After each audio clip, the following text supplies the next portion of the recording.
On Tuesday's episode of the Locked On Fantasy Hockey Podcast with Big Flip Livingstone and Steele Roden, it is part two, baby, breaking down the Eastern Conference playoff series one by one, feeding you our winners in how many games and the players you need to have an eye on.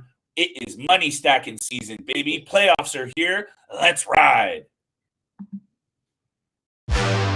You're Locked On Fantasy Hockey, your daily podcast on fantasy hockey. Part of the Locked On Podcast Network, your team every day.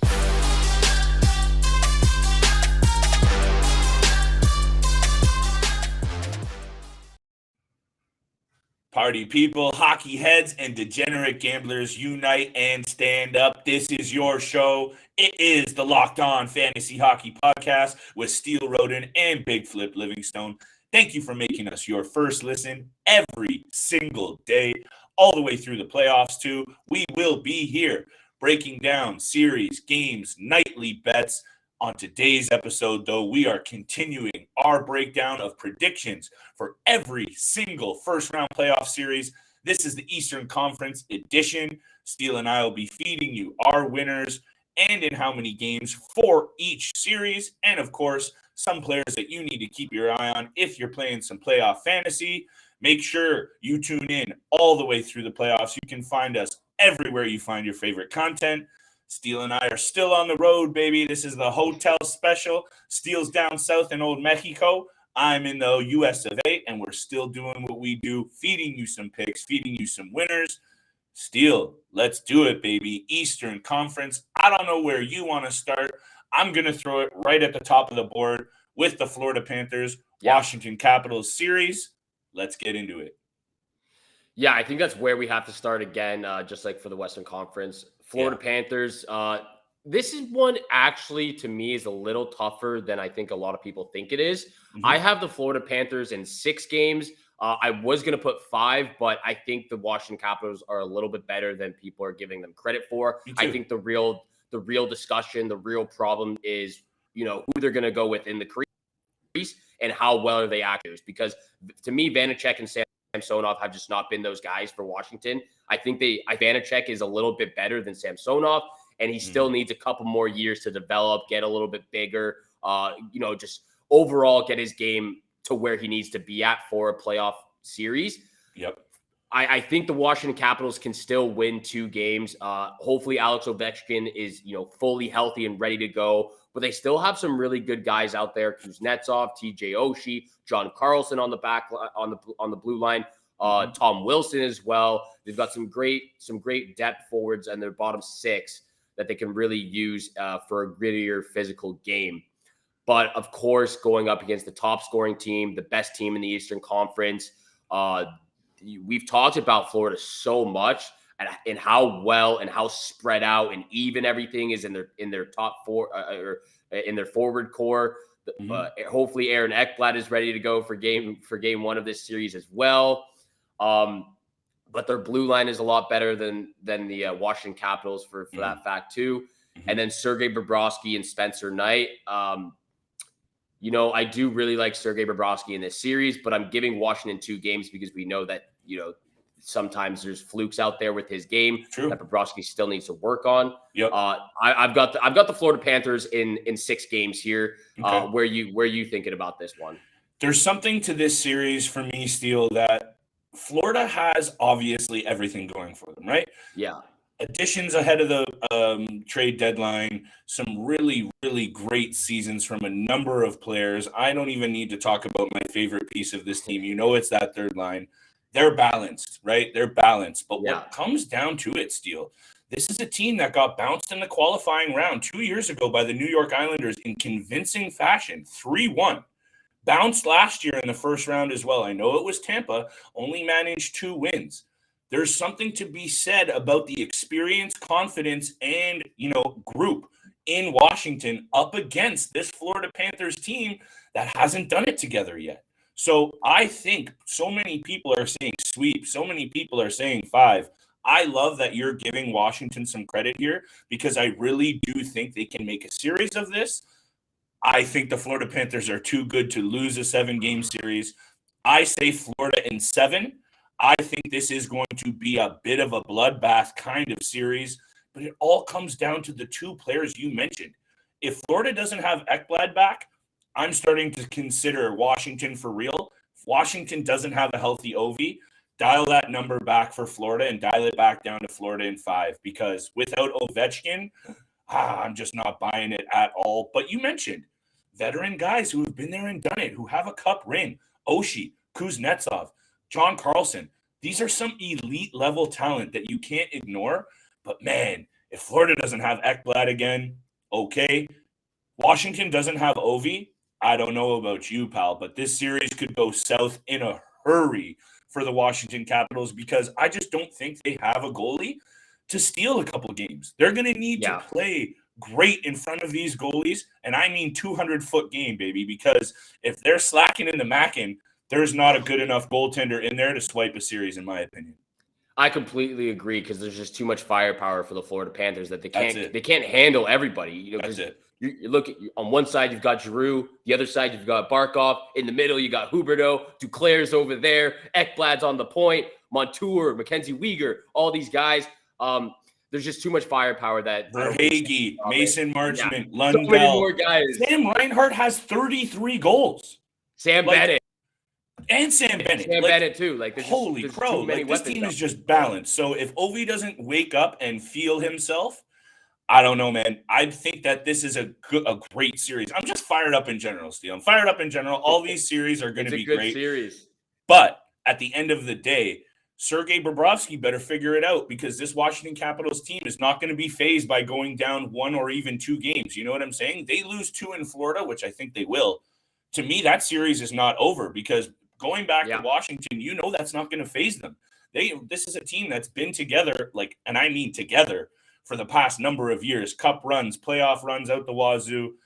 Comes down to number 8, baby. If he can't get going, that might be 4 or 5. For if he's not ready to go. Tampa Bay Lightning. This, again, to me, is probably one of the best matchups in the Eastern Conference. I've got Toronto in 7 games. I know I was talking and hyping up the Tampa Bay Lightning. This is a matchup where it legitimately can go either way. I do have this going all the way to 7 games, though. So whether it's Tampa or Toronto who comes out on top, I really don't know. I did go with Toronto just because they have home ice advantage, and I feel like this is finally the year that they can get past the hump. Here's the blockades, the wall, whatever it is, and get past the first round into the second, and who knows, maybe even make a deep playoff run. But I think they made the right moves at the deadline. I think they got Campbell back to how his game was early on in the season. He's feeling more confident in his game. Austin Matthews is back. He got 60 goals this season. He's got his confidence. Marner 100 points. Nylander also, he scored in that last game to continue his confidence going to the playoffs. Hopefully no one gets injured this time around. Knock on wood. Hopefully everyone's healthy for the Toronto Maple Leafs. But for me, a 7-game series no matter what, and I've got Toronto. Man, and hey, bear with us for any technical difficulties, people. We are connected from around the world right now, so please bear with us on any technical difficulties on this episode. We will be back in business, regular hours, starting later this week. But, Steele, I was hoping you were going to save this to the end because, man, you know this is going to take a couple of minutes for us to talk about this series. Look, you mentioned a guy that, to me, is the X factor in this series. We know the Matthews. We know the Marners. We know the Steven Stamkoses, all that. They're going to get theirs. To me, for the Toronto Maple Leafs, you mentioned his name. William Nylander is the X factor, in my opinion. A guy who just set a career high with 80 points, and people are still calling for him to be better. The guy just set a career record with 80 points, but they have to show up when it matters most. If he wants to really start to establish himself as an elite player in this league, because I do think he's got the hands and the skills to do it. It's just between the ears and the confidence, in my opinion. But if William Nylander can get a couple of goals in this series, Steele, and I even mean like 3 or 4 might be the difference, because I don't know. I really don't know if the Maple Leafs have what it takes. I'm taking Tampa in 7. That's my pick. until I see something out of Jack Campbell, again, with confidence, that's where it ends for me, because you're right. The deadline addition of Mark Giordano has solidified the blue line in Toronto. They are a tougher team to play against than they have been in a decade, maybe more. TJ Brody, Mark Giordano, Morgan Riley, and Jake Muzzin are a solid, experienced group of defensemen that I think can make the life of that Tampa Bay forward group a bit difficult to to maneuver. But at the end of the day, Steele, Andrei Vasilevsky over Jack Campbell, that's the difference for me in 7 games. Yeah. I'm going to lean Tampa. But man, is this going to be a great series, because I don't know if you read an article yesterday from the Toronto Maple Leafs saying they're ready for this test. They're ready for this challenge, and they wanted the Tampa Bay Lightning, and I think you could see it in the way that they beat the pants off of the Boston Bruins in the final game of the year. They didn't want Boston. They wanted Tampa, and I want to see what this team is made of, because people talk all day about the Toronto Maple Leafs in the first round of the playoffs, but what do they have, Steele? An opportunity to silence those critics against arguably the best team in the league in the Tampa Bay Lightning, 2-time reigning Cup champs, baby. Yeah, and for me, I can't even be mad at you for taking the Tampa in 7, because even I, just a couple, last week or a couple episodes ago, we're talking about putting bets on the Tampa Bay Lightning at plus 1,100. And I actually did put bets on for them to win the Stanley Cup. This is a toss-up. This is a toss-up matchup where legitimately either team can come out on top. It's the same for the Minnesota Wild, St. Louis Blues. No matter what, either one of these teams can win. When we look at Colorado and Nashville, Colorado all the way. Yeah. Is it possible for Nashville to win? Yeah, it's possible. Very, very unlikely. But with Minnesota and St. Louis, Tampa, Toronto, those are the series that we're looking at. It's like legitimately either team can win right now. So I can't be mad at you for taking Tampa in 7. Everything's going well for them. They're back-to-back champions. But I like the confidence of the Toronto Maple Leafs going into this matchup. They play well against Tampa. I would have rather taken Tampa over Boston too. So I'm thankful that the Boston Bruins lost in that last game against the Leafs in the regular season. Yeah. But yeah, for me, I've got Toronto in 7. You've got Tampa in 7. I can't be mad at you for that. It's going to be a great series. It's going to be a great playoffs this year. Look, this Toronto Maple Leafs team is going to go as far as number 34 carries them. That's it. That's it right there, because he has not been good enough. Last year, he was not good enough against the Montreal Canadiens. No. Bottom line, he cannot go scoreless. And I'm not talking about like a couple of assists. He cannot register a goal in 2 elimination games, game 6 and 7 last year against Montreal. That's just not going to cut it. I think he is going to be a lot better. And if he can get going early, that's the way that this team will win this series, because Andrei Vasilevsky is not going to get rattled. Whereas, a couple of early goals against Jack Campbell, and they're going to be looking to that bench. And who do they have there? A rookie? Oh my goodness, that's going to unravel real quick if Jack Campbell can't go. So those are the 2 guys you got to target in Toronto. We are going to continue to break down the Eastern Conference series. We got 2 more to go.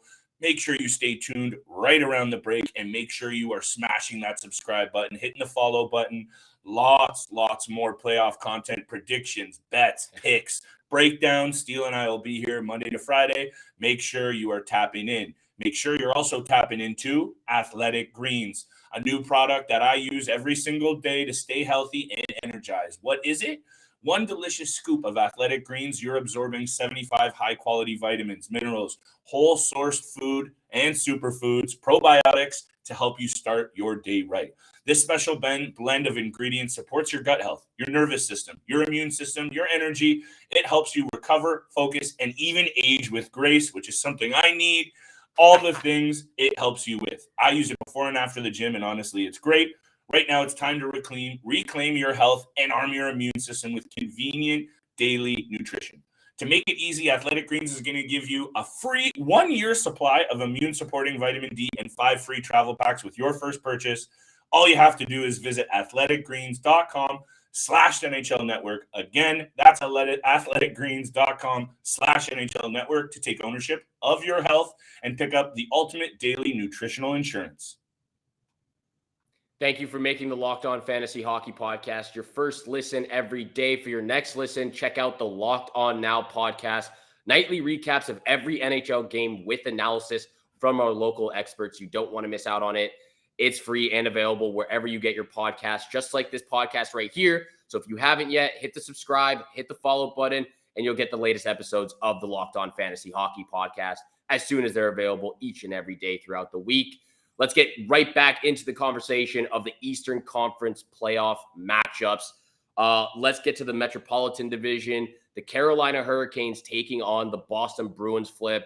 I don't know about you, but for me, this is relatively easy again, and I don't have much to say on it because I've talked a lot about this potential matchup for the last 3 weeks, and the Carolina Hurricanes have dominated the Boston Bruins every single time they played in the regular season. I think they outscored the Bruins 16-1. They won all 3 games. Frederik Andersen had 2 shutouts, just played absolutely amazing.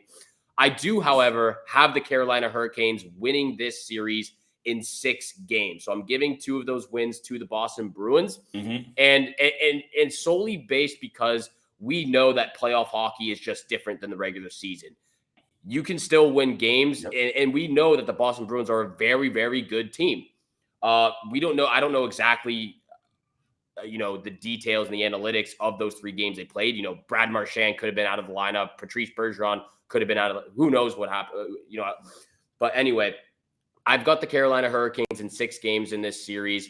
The Boston Bruins are still a good team. They've got great blue liners. They're continuing to get some scoring out of their bottom 6. Brad Marchand, Patrice Bergeron, and David Pastrnak are still elite players. I just, based off of what happened this regular season and the way the games went, I've got Carolina in 6. Well, my friend, at the end of the day for me in this series, if Frederik Andersen is not ready to go, I don't know. Is Antti Raanta good enough to do it? Maybe. He's a solid backup goaltender. We know this. Can he be the number 1 guy in the playoffs? I don't know. Steele, I think for me, this was the hardest series for me to predict a winner. I know St. Louis and Minnie. I know Toronto and Tampa. But I don't know, man. This one really, for me, it's a sticky one because I just read a report that Andersen is still working out off ice. He hasn't even touched the ice yet in terms of working out. This means Antti Raanta likely in the cage for game 1. I don't know. I'm still leaning Hurricanes here. I'm not trying to get crazy, but I will say this. The Boston Bruins were one of the best teams the entire second half of the season. They really, really did come on strong. My thing really comes down, and I've said it a couple times, this is playoffs, man. Goaltending is at an all-time premium in terms of importance. So if Frederik Andersen can go at all, the edge in net goes to Carolina all day because I know Jeremy Swayman had a great year. I know Linus Ullmark has some talent too and is a good backup. I'm giving the edge to Freddie Andersen and Antti Raanta because also, I don't know if you saw because I know you're on vacay, but they also just got handed the William Jennings Trophy, for the tandem who allowed the least goals against this year. That's a stat right there, one that can't be ignored. So also, Sebastian Aho is a elite player that I think can be the kind of guy to change the tide of a series. I don't know really what's going to happen in this one, Steele. I'm going Carolina in 7 is my pick.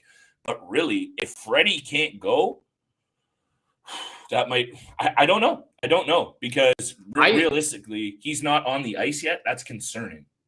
Yeah, I think if Antti Raanta is in net for even the first 2 games, I still believe that he can get the job done if Frederik Andersen's able to get, play from game 3 and onward.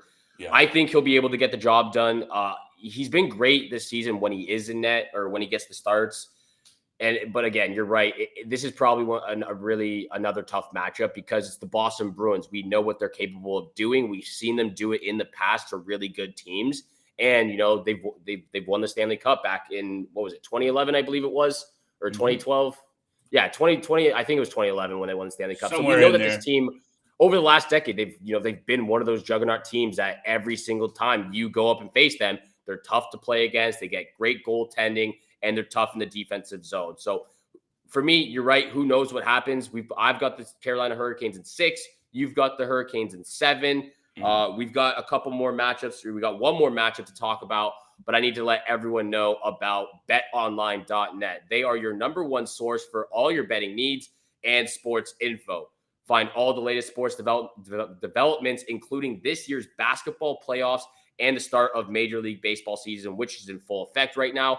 BetOnline is your continued source for all your sporting wagering information, including live betting, esports, and scores. So head to the website today or use your mobile device to learn more about the trends and actions. BetOnline, where the game starts. The Locked On Fantasy Hockey Podcast today. Don't forget, we are free and available wherever you get your podcasts, which also includes YouTube. So if you haven't yet, hit the subscribe, hit the follow button. Once you do, you'll get the latest episodes of the Locked On Fantasy Hockey Podcast as soon as they're available each and every day, Monday to Friday. One last matchup to talk about on this episode, the Pittsburgh Penguins taking on the New York Rangers flip. I think, we've been pretty much on the same page this entire time. I think that's going to continue for this series as well. I've got the New York Rangers in 6. I don't know about you. For me, the way I looked at this was like, I understand that the Rangers have gotten the best out of the Pittsburgh Penguins, the last 3 or 4 times they played the regular season. But, and you've talked a lot about the Pittsburgh Penguins. This might be potentially the last chance they have with their top guys, Chris Letang, Evgeny Malkin, Sidney Crosby, to really make a deep playoff run. I don't think they make a deep playoff run. I think it ends in the first round and it's done in 6 games. I just think, for me, I've been really high on this New York Rangers team this year. I had a lot of expectations for them last year, and I was really disappointed that they didn't even make the postseason. I thought Alexis Lafreniere would have been a lot better in his first year and a lot better in his second year, which, he has gotten better, but still a lot of things to improve on. The things that they've done, off-season wise, trade deadline wise, you're getting great goaltending from Igor Shesterkin, probably the best in the league this year, Vezina Trophy winner, or probably the Vezina Trophy winner. Artemi Panarin, sneaky good season. Chris Kreider, 50 goals. You're getting the best out of your top guys right now, and I just think, with how young the team is, the way they're playing right now, and especially against the Pittsburgh Penguins, I've got the Rangers in 6. I am also going Rangers. I'm going to say Rangers in 5. I'm saying Rangers in 5. I'm going a little bolder. I talked up the Pittsburgh Penguins a bunch this season. The way that this team has underperformed over the last number of weeks is not leaving me confident at all. And on the opposite side, you have a Rangers team that has made these additions and gotten so much better. This team looks like the kind of team that is ready to go on a run. Whereas you have the Pittsburgh Penguins backing into the playoffs. That never works well for any team. You need to be rolling into the playoffs for those first couple of games, because pretty soon you're going to turn around and you're in a 2 or 3-0 hole, and no one's coming back from that, especially not this Pittsburgh Penguins team. What did the Rangers go out and do? They basically made every line that they have one that can make a difference. And I don't just mean with a Corey Perry style 4th line grinder energy. I mean like puck pushing pace kind of guys up and down the lineup, Steele. And when you go to a guy like Igor Shesterkin, when you have a goalie this good, this hot, and a Vezina winner, I'm taking that team in the first round almost every time. Sidney Crosby, Evgeny Malkin, man, those are 2 guys that are Hall of Famers top all time. But to me, Steele, it's neither of those guys that are the X factor for them and for the Penguins in this series. It's Jake Gensel. He needs to be that other threat on the ice, or I think the Rangers take this one away real quick. So I'm saying Rangers in 5, and I'm saying that with some pretty solid confidence only because of how good they've looked. And I know you and I have talked about all those additions. Vetrano, Kopp, they've come into the lineup and fit in seamlessly alongside guys having career years in Kreider, Panarin. Mika Zibanejad is nasty and underrated. I think you're going to see this Rangers team flourish and take it to the Pittsburgh Penguins. Rangers in 5, baby. I completely agree with you. And I think this is, for me, this was my dark horse team. This is the team that I really thought that has everything boding in their favor right now. Great goaltending. You have big, strong guys on the blue line and in the bottom 6. Ryan Reeves, Jacob Trouba, Ryan Lindgren, Alexis Lafreniere, Chris Kreider. These are the type of guys that obviously not Reeves, but these guys still have a ton of skill, but are big guys that are physical and can be that difference maker and, just bring the the fans into the game. I know they're going to be in the game, but a big hit can change the tides. We've seen that in the past. That can really, change your team's perspective going into the game. And let's not forget about Adam Fox, who before he got injured was definitely in the mix for Norris conversations. And that's the kind of player that the Pittsburgh Penguins just do not have. And I know Chris Letang is a great player, Hall of Famer probably as well, but he's getting up there in age. And I'm going to take Adam Fox and that younger blue line all day, baby. Keandre Miller is a great defenseman as well. You mentioned Lindgren. You mentioned how good this Rangers team can be when they play their game, and I expect them to in a big way, and I'm feeling them as a team to make a little bit of a run. And unfortunately, I really don't see it in this first round against the Pittsburgh Penguins. I just don't. Rickard Rakell was their one addition. He hasn't been good enough, and I know it's like, oh, yeah, he's gotten his points. It's like, I don't care about points. I care about people making a difference, and these guys aren't going to do it against the New York Rangers, in my opinion. Yeah, I love that we're on the same page here. I think we've taken every single one except for you took Tampa, I took Toronto, and then you took St. Louis, and I took Minnesota. So we've been relatively on the same page here, except for a couple of differences, which we'll have to have some side bets for that. Look, it's playoff time. It's playoff time, baby. The bets are coming out very soon. We got a ton of content, a ton of things to talk about, especially with the playoffs. Don't be afraid to leave comments or message us on Twitter. Let us know what you think of these, debates, who's going to win these matchups, what you think, who you've got winning the Stanley Cup this year.